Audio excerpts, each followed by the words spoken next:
Alright, so I find myself down Longview Drive looking at this pole up here. See that fuse above the transformer? That's now the code. Tell you what, you're not allowed to energize the transformer with a stick anymore. Tell you, put that fuse above there, you stand on here with your 40-foot pole, reach over and put the fuse in. So that way you're not near the transformer if it blows up in your face. Also, if the transformer shorts out internally, or has another problem, or that could cause a short or major, like blows up or something, it's not going to kill the entire line as long as your circuit protection is properly coordinated. It will not cause a recloser. Specialized circuit breaker that gives a fault 2 or 3 chances, trip cycles to clear before it trips out completely to reach the final trip cycle, keeping the power on to the entire line energized and everyone's power on except where the transformer that caused the fault was at. Alright, while I'm on the subject of poles and feel like talking, I want to bring up this. If you see things like this on poles, like this copper to aluminum automatic splice, where an insulator tie wire should be, that makes you say, whoever did that was stupid and lazy. Just remember, if there's big storm damage, there's a lot to fix. Pretty much your goal, reinstate the reliability of the electrical system and restore power as safely and as quickly as possible.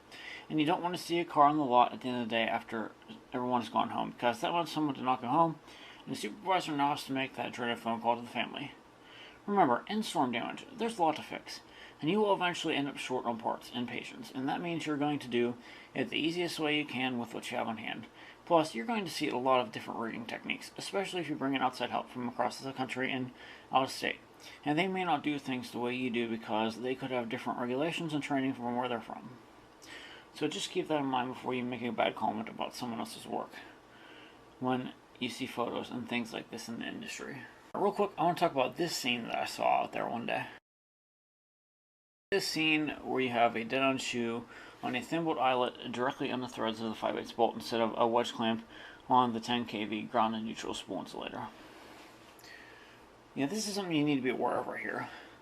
When you drill into that pole to fix it or add hardware, you might get kicked by the 12240 if it's not directly bonded to the neutral grounding tap, or the conductor happens to be broken, either because it's fatigued from the weather and elements, or some asshole will rip the ground wire off and install it for scrap. When you see a pole connected like this is an example of a bad, unsafe practice. Be cautious, it might be an invisible death trap.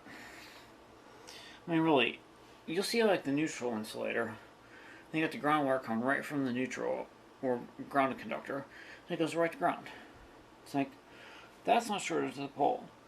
Because if that happens to become live for some reason, it's going to take the pathway of the resistance through the ground wire. It's not going to go through the pole.